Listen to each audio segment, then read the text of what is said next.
My name is Dusty Miller, and I think I know everybody here one way or another. It's really fun to see the various communities that we're part of. Our neighborhood, Pelican Cove East, is represented in the cast and in the audience. And there's a special group we're part of and have been for a number of years called the Smallies. And they're here, some of them. And there are people from, let's see, pickleball. Very important part of our lives. I forget because I've been out with an injury for 2 months, and so it's horrible. So anyhow, and then people we've met from both the new Smyrna First Congregational Church and now the church we go to in Lake Helen, which is also a congregational church. Raging Grannies. And the Raging Grannies, that's right. So obviously Dorothy and I wear a lot of hats in our world in Florida. And so it's really fun for me to see all of you and see people I know in different settings, different situations. So I've been writing my whole life, but I retired a little bit early because I wanted to write fiction.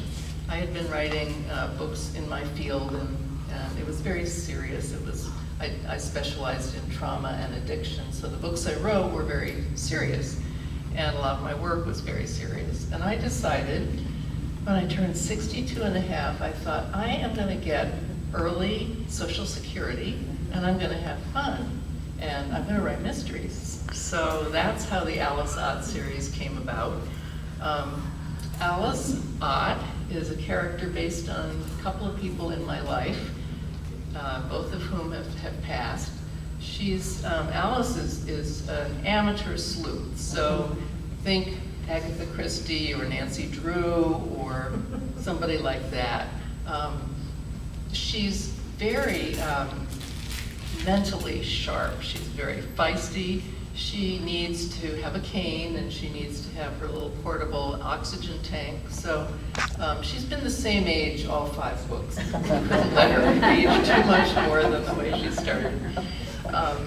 And so the other books, like this one, the new one is Danger Within. It just came out October 1st, and it has to do with a corporate healthcare, a big healthcare corporation that's a little shady and has been diverting some funds from some nursing homes. And so I wrote part of it during COVID, and I was very concerned. That was actually happening up home in one place, and so everybody was reading the news every day and just worrying, particularly about people who were older and who were unable to get away from the dangers of COVID, the most vulnerable people. So, like all the other mysteries, there's kind of a serious theme, but Alice and her friends really like to have fun. So I try to make the themes something that I think is important, that I care about,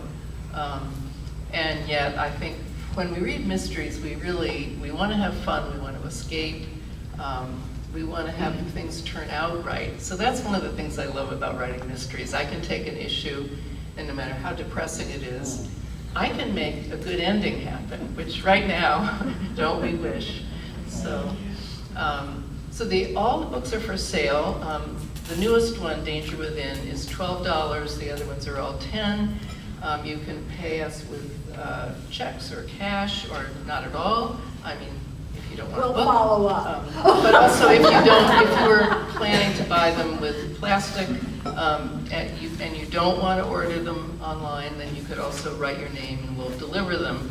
Or you can buy them online, and if you buy them on Amazon and you give a review, even if it's one word, as long as it's a good word, that's good for me, and it's good for Cindy. And I want to say a little bit about Cindy Casey, who happens to be doing this wonderful video for us.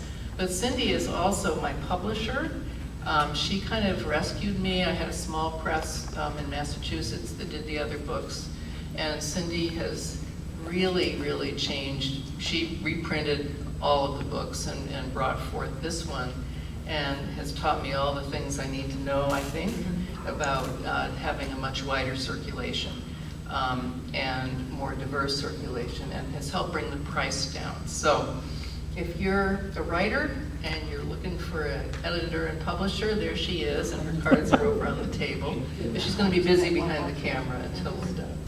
So after I published the third book, and I was down here, and I was trying to figure out how to do marketing, and somebody said, well, you know, Dusty, people don't read books anymore. And I went, oh, can't say that to a writer, even if it's true. Don't ever say that to a writer.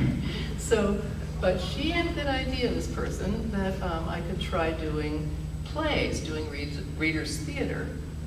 I had never heard of readers' theater, but it's a great way to do a shorter play, taking scenes from the book.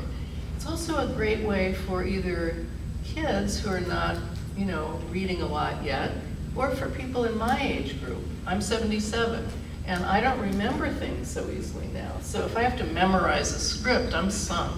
But when you can read, you can be doing absolutely wonderful readers' theater until you drop. So I've really enjoyed doing scripts for these books, the last three, doing them in this form as readers' theater.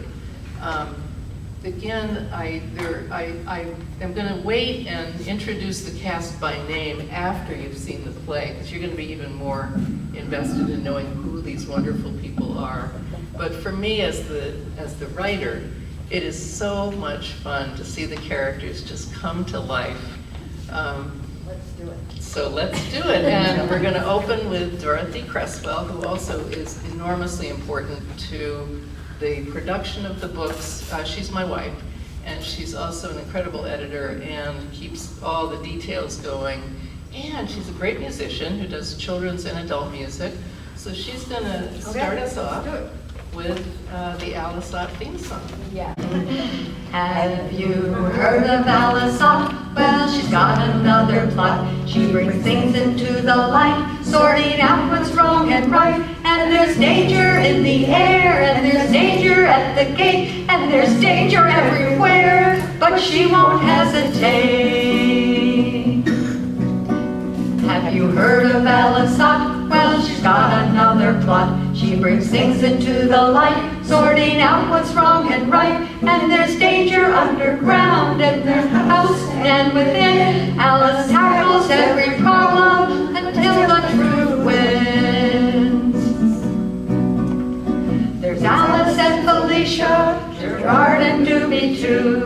There's Susan and Pearl. Come and find out what they do. Find out what they care about. Find out what they're fighting for. When you find out, you will join them, and you'll want to do more. Have you heard of Alice Ott? Well, she's got another plot. She brings things into the light, sorting out what's wrong and right. So please don't be a stranger. Come and help them face the danger. And together we will weather every challenge inside.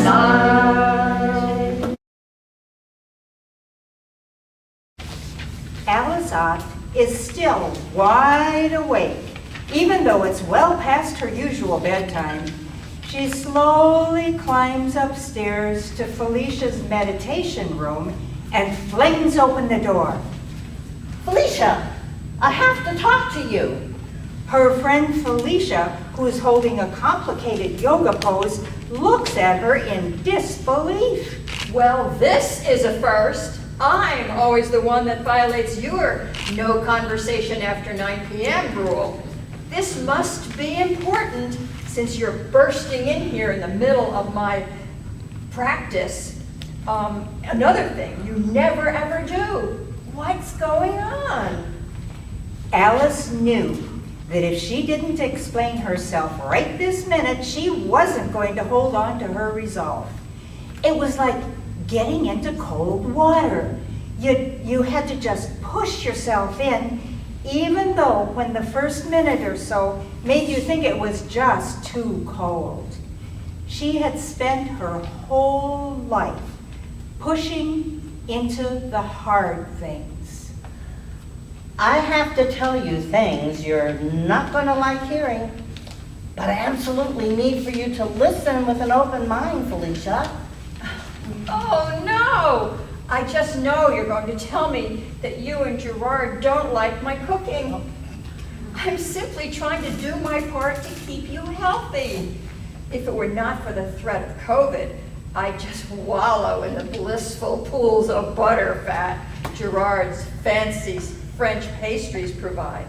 But Alice, all the fresh produce that I give you is an essential balance. Surely you know that. No. That's not what I came here to talk to you about. Gerard and I love what you bring to our meals. We're grateful for all that healthy food and for sharing your beautiful home with us. Surely you know that. Alice looks around the meditation room to see if there's anywhere above knee level where she could sit down. She knew better than to try to lower herself into any of the prayer pillows.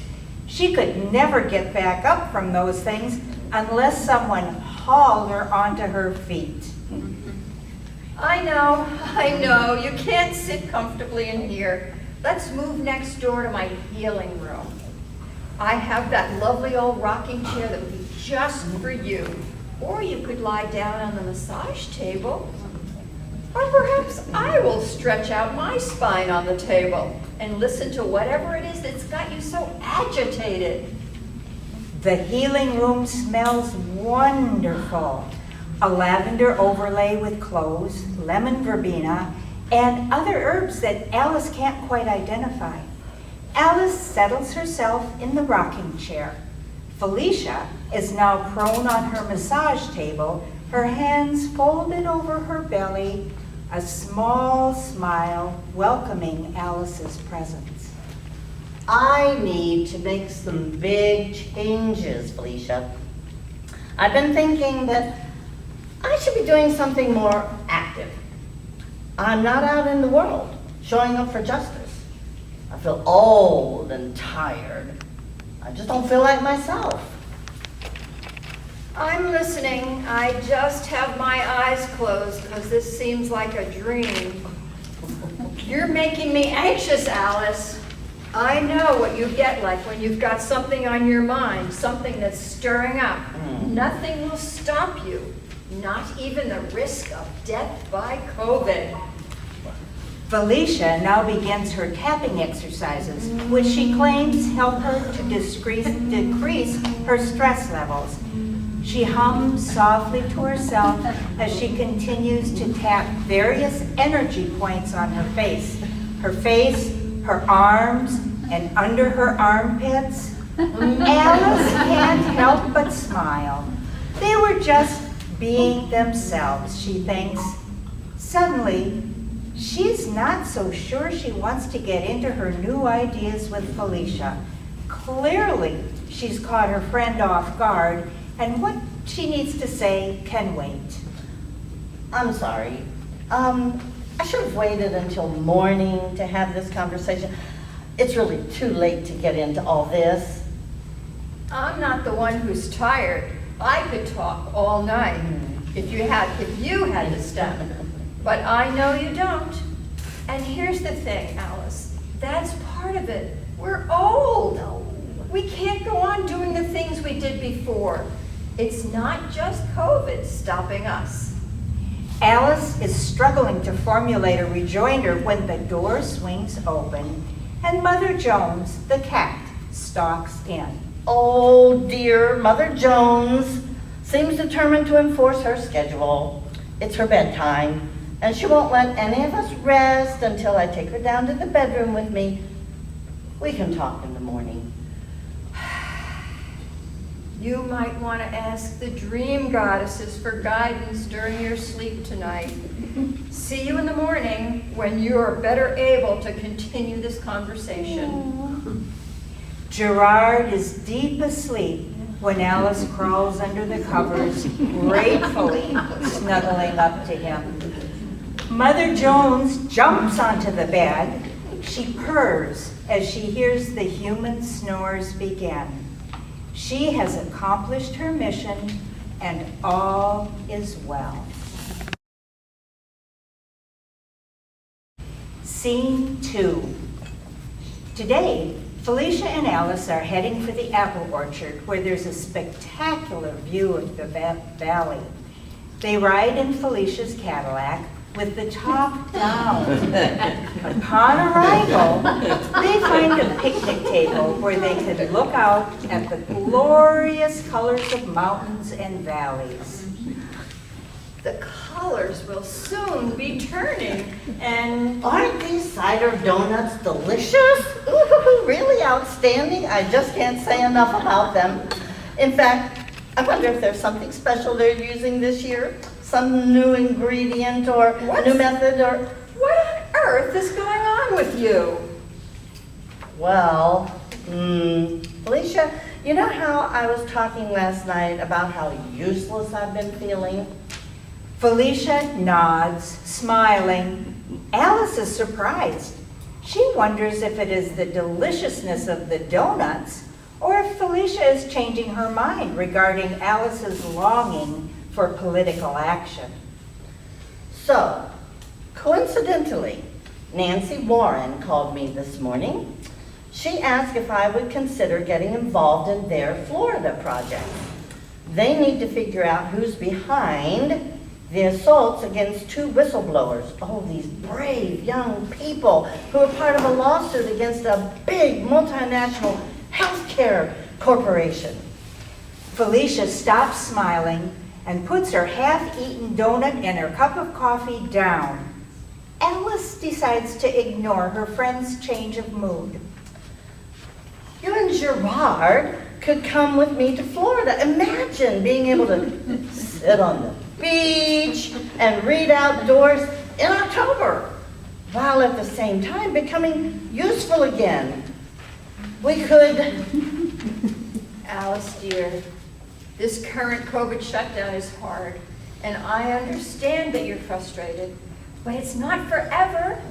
Soon enough, we'll begin to see the numbers go down, and we'll be able to do more of the actions that we miss. We can stay right here in New England and do that. But I need something now. And you're assuming that we could just hop in the car and travel down to Florida? It doesn't seem like you're thinking sensibly at all. Felicia, I feel whole again when I think about going down there to help with Nancy Warren's situation. There's a corrupt corporation and a lawsuit involved. We could be doing something helpful, working with the frontline workers down there. Nancy is sure we could truly contribute to the murder investigation. A young woman has almost lost her life fighting corruption in that healthcare system. With our combined experience, we can help figure out who's behind the attack. There's some wonderful young organizers who could use our support. Alice, you have cabin fever. Why isn't it enough for you to make calls and donations, not to mention writing all those postcards to the congressional representatives? We just worked hard to get everyone to increase their donations in the election in Georgia. Why are you so restless? It hits Alice like a lightning bolt that she's using the wrong tactic. Felicia is far more likely to respond to a personal plea for help than an argument about whether to jump into a potentially dangerous political situation. Felicia always needed to feel that her friends depended on her. My restlessness isn't because I'm unhappy here, Felicia. I love the peacefulness and the companionship we've been sharing for these months that we've been shouldering together. I'm so sorry. I think I really haven't acknowledged what good care you've been taking of Gerard and me. You're such a wonderful friend and a superb host. Felicia looks at her in surprise. Apologies between them were rare. She's silent for a few moments. Finally, she takes a deep breath and squeezes her friend's hand in response.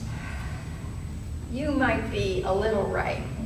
I do have some bruised feelings, and I feel as if you're dragging us into something I just don't really understand. Felicia, I know I need to do a better job explaining my plan, but I don't think I can undertake this investigation without you.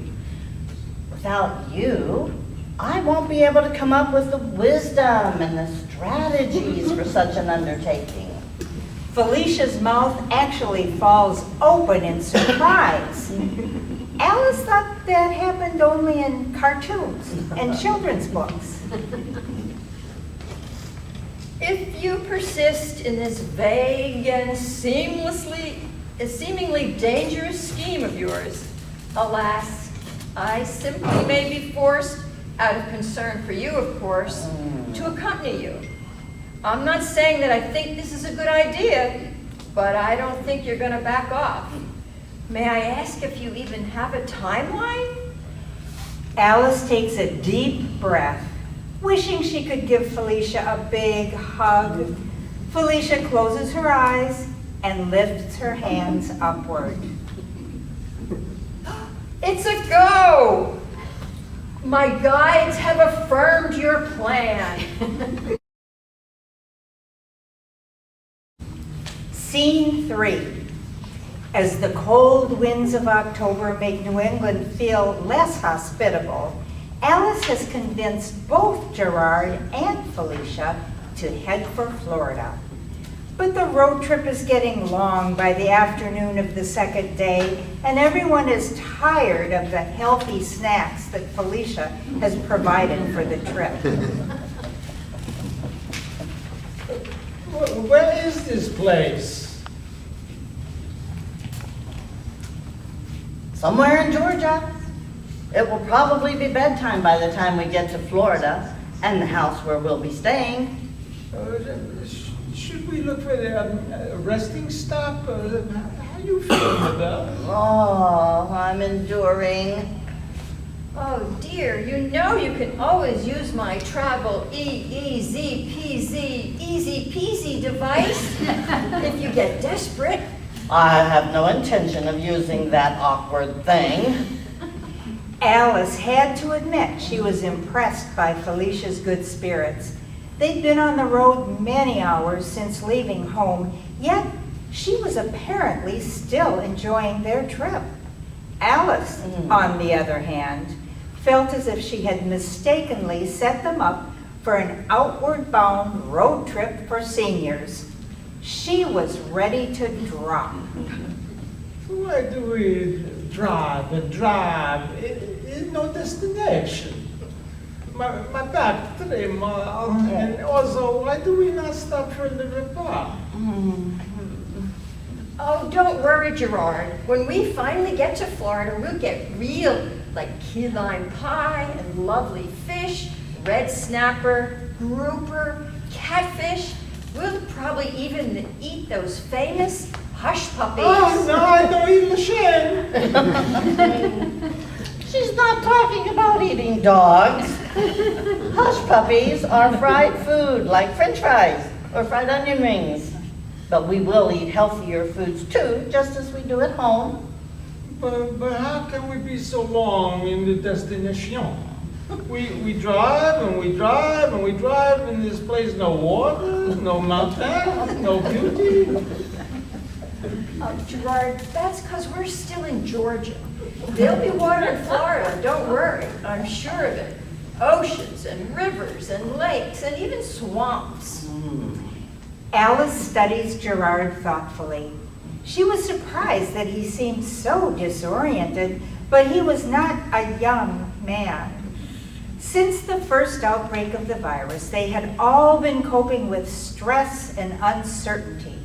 She reminds herself that a real meal might be the only way to restore his normal cheerfulness. I think we should stop soon and get a fresh cooked meal. Oh, look! Real down-home cooking experience. country, cooking like mamas.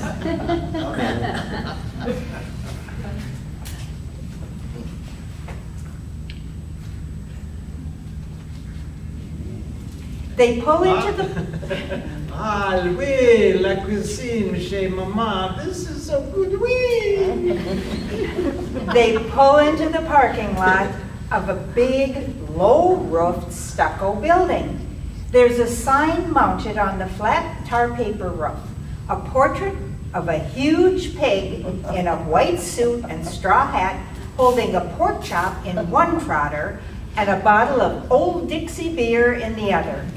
Completing the scene is a catfish in a mermaid costume, large red lips curled in a welcoming smile. Oh, my Felicia, what do you sense about the aura of this place? For once, I'd really like to know. Masks, everyone, masks! No, absolutely no. We insult the chef if we wear masks in Le Repas. If you won't wear your mask, then I will sit in the car while you go in and order yourself a great big helping of the virus. Gerard looks as if he might ignore her, but with a mournful groan, he puts on his mask. When they're ready to make their entrance, Gerard opens the door with a flourish. They stare into the darkened room. Alice recoils from the smell of cigarettes and beer and very loud country music. Welcome. Y'all come on in. Bonjour. You be wanting a table? We just love one of those rustic tables outdoors. Y'all take whichever one you want. We don't have much of a crowd right now, as you can see. Y'all planning on eating or just stopping off the highway for a drink? Can I bring you some menus and beverages? We surely would love some menus. And we loved your sign the minute we saw it. And we pulled right off the highway, our mouth just a-watering. Aren't you getting a little carried away with all that charm? Oh, and we'll be needing the restroom before we get to those picnic tables. Restroom's right over there to the right of the bar. The doors are clearly marked bulls and heifers. Alice wonders if she should translate for Gerard. Well, this was part of the adventure, and she supposed she shouldn't be snarky about the language usage. If she must use the heifer's room, she would just try to be thankful for indoor toilets. As they look over their menus, Felicia's instantaneous frown signals that there are no viable meat-free, chemically pure choices. Alice hopes that Felicia will not grill the owner. Is the lettuce organic? Are the eggs free range? Is the bread gluten-free and baked on the premises? I explore the fried gator steak, the meat of the alligator, oui? Oh dear, I don't know. Maybe just I'll have a small house salad and a piece of peach pie. Here in Georgia, they're known for their peaches, right? Excellent choices. I'm getting the fish our host recommends and a baked potato and a salad. I'm sure that Gerard will want the peach pie too. You folks ready? We got some specials today. The pepper fried catfish is real good, and also the boiled shrimp, fresh off the boat this morning. You mind if I ask if you all are kin? You two ladies, you're probably sisters, am I right? You, sir, are the husband, though I don't know which one of you two lovely ladies might be your wife. Well, I was thinking about having the peach pie with ice cream.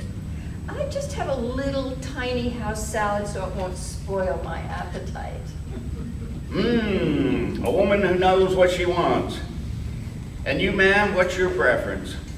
Could I have the catfish without the pepper? Don't know about that. Chef doesn't like his cooking to be challenged, if you know what I mean. I should apologize for our lack of manners. My name is Alice. This is Gerard. And this is Felicia. And you are? They call me Doobie. That's for Durbin Jr. My brother John is the guy in the kitchen. He don't like to alter his recipes. Think you might like the boiled shrimp, Miss Alice? Mighty fresh. I'll tell the cook to go easy on the spices. I wish to enjoy the gator steak, Monsieur Dubin. I am so sure it's très, how you say, fresh? Jacques Pepin, just like you. You some famous chef that's going to surprise me now and make me, you all looking at some genuine Georgia cooking? You going to make me famous, me and John? Monsieur Dubin, I am not famous. I am only le chef de mon kitchen. I'm so sorry to disappoint you. I still keep believing it's going to happen one day. Some TV guy's going to show up, make this place a national landmark. Guess it's not happening today. Can I bring you some beverages while you wait? And I'll bring a basket of hot biscuits too. Felicia, shall we go investigate the heifer's room together? I could use a little help getting there. I'm afraid my legs are a bit wobbly from sitting so long. By the time the two women returned, the food is already on the table. Doobie has just delivered Alice's plate of boiled shrimp, and Gerard digs into his gator steak and sweet potato fries. Ah, this is très delicious. Alice wasn't sure how the spices of the boiled shrimp would settle in her digestive system, but her taste buds were humming with pleasure.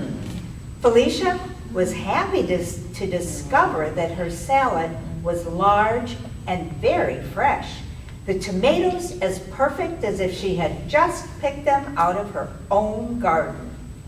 She sighs so loudly after her first bite of peach pie that Alice calls over to Doobie to bring 2 more slices. The boys and I are just wondering, you all down here to help prepare for some big rally in Jacksonville? None of my business, but we just thought we'd ask. They were guessing maybe a state convention or maybe a church mission or something. Otherwise, we just can't figure out what you're doing here, off the beaten path to say. It's unusual to see a group such as yourselves in these parts. I just told them that you weren't here for the cooking show, even though that had been my best guess. Well, actually, to tell you the truth, we're birders. We've heard such exciting stories about New Smyrna Beach and Merritt Island Wildlife Refuge. Maybe you've heard of it? Birds? That's just something, driving all the way down here, risking October or hurricane season just to see some birds? Well, speaking of those birds, we'd better get back on the road. It's a long way to New Smyrna Beach. Mind if I asked you just one more question? Felicia and Gerard nod, while Alice shakes her head no. Well, I'll just take that as a maybe. Since you all from Massachusetts, I'm just wondering if you know that firecracker senator personally. You know, Elizabeth Warren. Felicia's eyes widen and Alice takes a deep breath, bracing herself for what might be coming next. Well, I don't know her personally, no. Too bad. My wife is a big fan. She would have hightailed it right up to Washington if that lady had been nominated president. She'd follow that little lady anywhere. But she'll be tickled to know that I met some folks from Miss Warren's home state. Y'all make sure you stop on your return trip with some pictures of those birds. And you gotta know they're the nicest Yankees I ever met.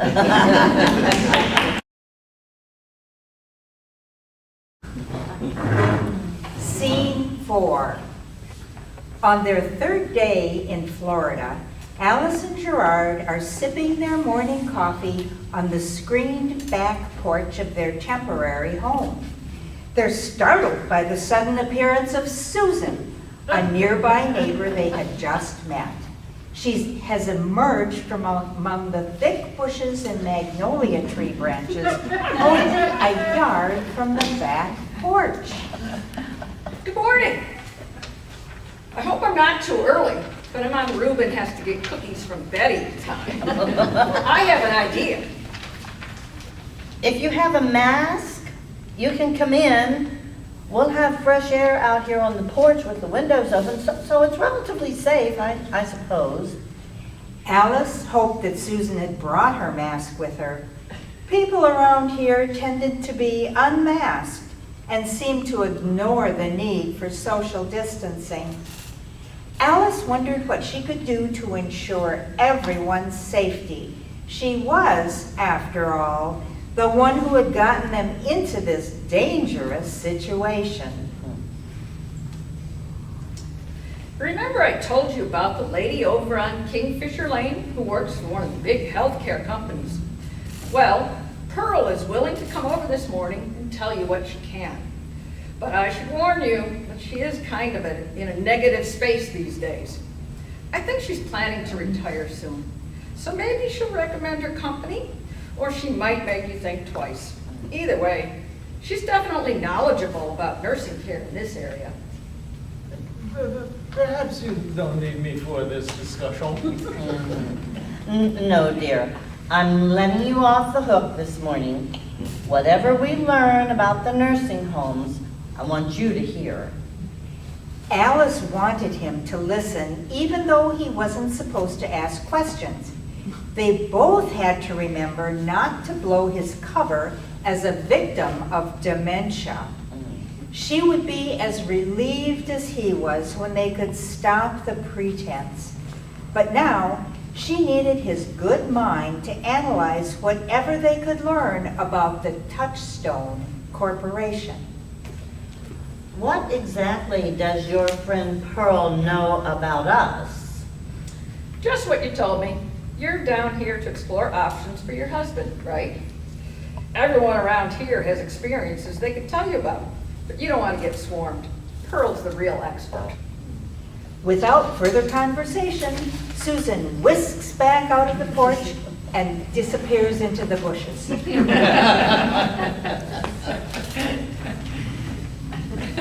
I think you have not enjoyed your rest. You did not sleep well in my Alice? No, I did not. I was worried about Felicia. She was off somewhere last night, communing with the moon or something. She must be sleeping off her adventure from last night, or perhaps she never returned. I really should check to make sure she's in her room. I haven't heard her peep, and she's usually up by now. Alice goes to Felicia's bedroom door and tries to open it very quietly to peek in. Oh, my, I didn't mean to startle you. Felicia, so sorry. Oh, no worries, my dear. I'm just doing my naked yoga. You can put some water on for tea. I'll be right out. Okay. I do not want to view the naked yoga. S'il vous plaît. Please remind Felicia that I am sitting out here.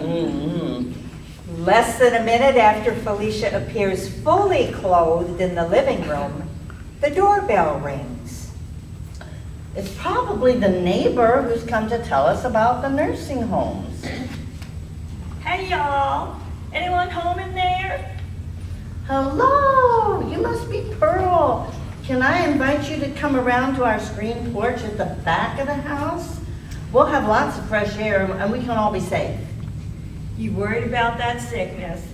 I thought you'd be like that being from up north and all. Sue told me you wanted to ask me questions about the nursing homes. She warned me you were fussy about wearing masks, so here I am wearing my mask. You don't have to be afraid of me. We just have to be afraid of the young ones who still think they can party all night at the beach and not get vaccinated. Worry about those silly kids if you want. But you're safe in this neighborhood. Nobody around here is likely to get COVID. We're just all too damn old to go anywhere dangerous.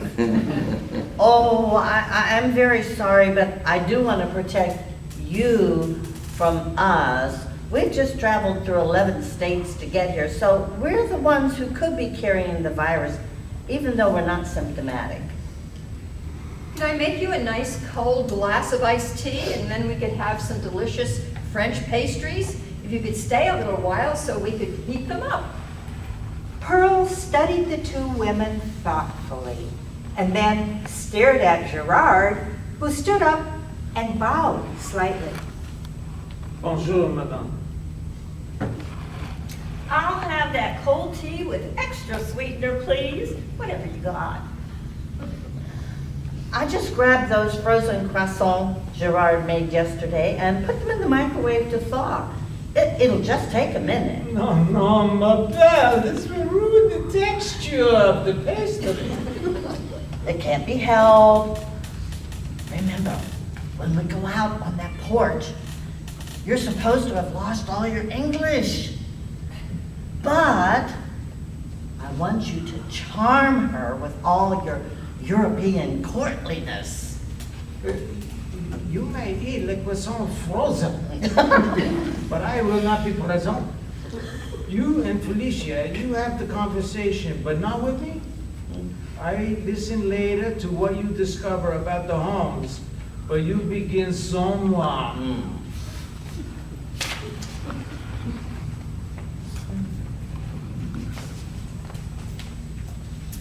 So, you looking to place your husband down here? You planning on staying here in Florida? To be near him? Oh, yes, of course. I'm brokenhearted that I even have to consider enrolling him in a nursing care facility. But I can't keep him at home anymore. Gerard has lost almost all of his English over the last year or so, and I can't manage all of his needs. We thought the climate down here would be easier for him also, and for me. I won't have to cope with all that cold weather and snow, and I can't really drive in the winter at home anymore. And I'm her best friend, and I offered to come and help. It's actually a double pleasure for me to help because I'm working on a feature piece for Splash magazine. I'm a journalist. The time had come to try out the cover story they have concocted that might get them into the inner workings of the Touchstone Corporation. The article that I'm writing is about nursing homes in the time of COVID. I thought it would be interesting to see how things are down here, where families can actually visit their loved ones even though they're institutionalized. We want to make the article really upbeat. There's so much depressing news about how everyone is suffering from COVID. Splash wants to highlight places where things are going well. I don't know about that. I don't know if I'll be much help to you in regard to the article, that is. There's not much joy and light going around here for the older folks, at least the ones they've got in the nursing home that my company runs. Oh, really? That's very interesting. Why do you say that, Pearl? You know, I read all the local magazines here just to find good stuff.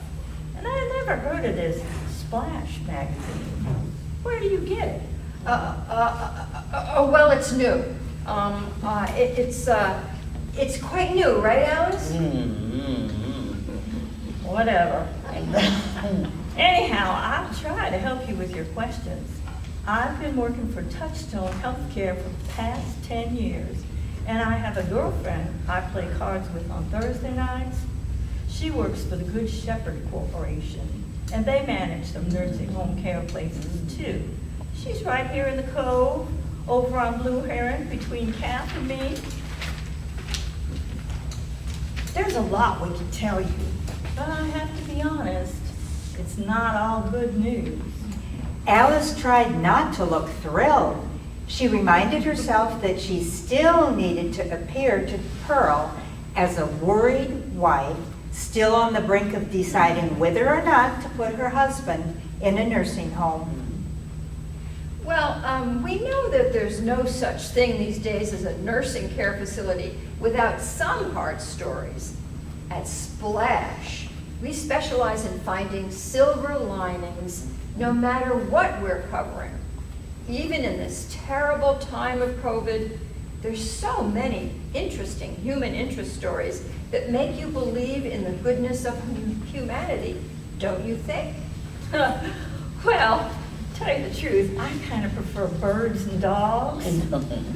You hear yet about the resident great horned owls right down the street from you? Well, here's the thing. Once the couple makes the babies and the mama bird starts sitting on the nest, there is nothing like the parental devotion you can see. They will stick with their job as parents 24/7. Through heavy rainfall, through terrible high winds, for unseasonably cold weather, you name it. It takes at least 3 months until those babies are fledged. I could tell you stories about the owls here that would make you weep for the beauty of their devotion. Human beings, that's a whole nother story. You seem mighty young to be retiring, Pearl. If you don't mind me asking, are you leaving your job because of your working conditions? Oh, believe me, honey, I'm no spring chicken. Kath and me, we're competing to see who quits their job first. We're both about to hit 65, and it's going to be a race right down to the day, if not the hour, for which one of us is sprung first. I can't wait. Oh, how wonderful. We'll get to feature the two of you and your glorious futures in retirement, along with the happy stories of the senior citizens enjoying the comforts of your employer's nursing home. Not in Touchstone's nursing homes, you won't. The PR department might manipulate the facts to tell you some story full of bullpucking. But you won't get that kind of la-la story from me, and you probably won't get it from the nursing home employees or the residents. My friend who invited us to Florida told me something exciting about one of the healthcare companies that runs several nursing homes here in Central Florida. She said that company got a big federal COVID grant. That's one of the major reasons we came down here. We thought my husband would get extra good care from a place that's been awarded such a big grant. Do you know anything about this? Oh, you betcha. That would be Touchstone, my company, yep. There was a whole bunch of hoopla when it came out in the newspaper that we got a big grant. Everyone was over the moon about it, of course. But you know what? I'm not gonna see a penny of that money. And you know who else is never gonna see a penny of that money? The patients and the staff at Sunset Villages. Touchstone will put all of that grant money into their rich folks facility, Serenity Place. Alice and Felicia tried not to show their delight at this incriminating news. Well, I've got to get going soon. I've got a bunch of errands to do, and then Kath and I are going to a birthday party later at a bar right up the road in South Daytona. They have axe throwing contests and free sweet potato fries with every order of beer. But anyway, before I go, I was telling you about when they got that grant. Kat told me that she heard they never got what they were supposed to at Serenity Place either. Her son's girlfriend works there, and she was saying everybody is just about ready to go on strike. They never got the money for the PPE, and they never got their overtime either. I apologize that I haven't been much help to you. I hope you can find a decent place for your husband down here. And don't get me wrong, it's not all bad. But there's some shady stuff going on too. And now, ladies, I have got to get my smoke. When they got to the front of the house, Pearl turned so she could face them both. She lowered her voice, stepping dangerously close to Felicia. I can get you in the door if you decide to go ahead with your feature. Even after what I told you, I'd support you. Just go ahead and sprinkle some happy dust over what the nursing home facility does and what it offers. I guess people do need good news too. But you better believe that if you dare quote me on anything I told you just now, I will deny it and I will tell my lawyers to kick your ass. I mean it. But don't worry, I'm real close to another gal from the PR office, and she'll be over the moon when I tell her about your plan. Alice and Felicia watched Pearl cross the road and make her way down to her house at the other end of Kingfisher Lane. I think we have found the golden path into the magic kingdom. The end.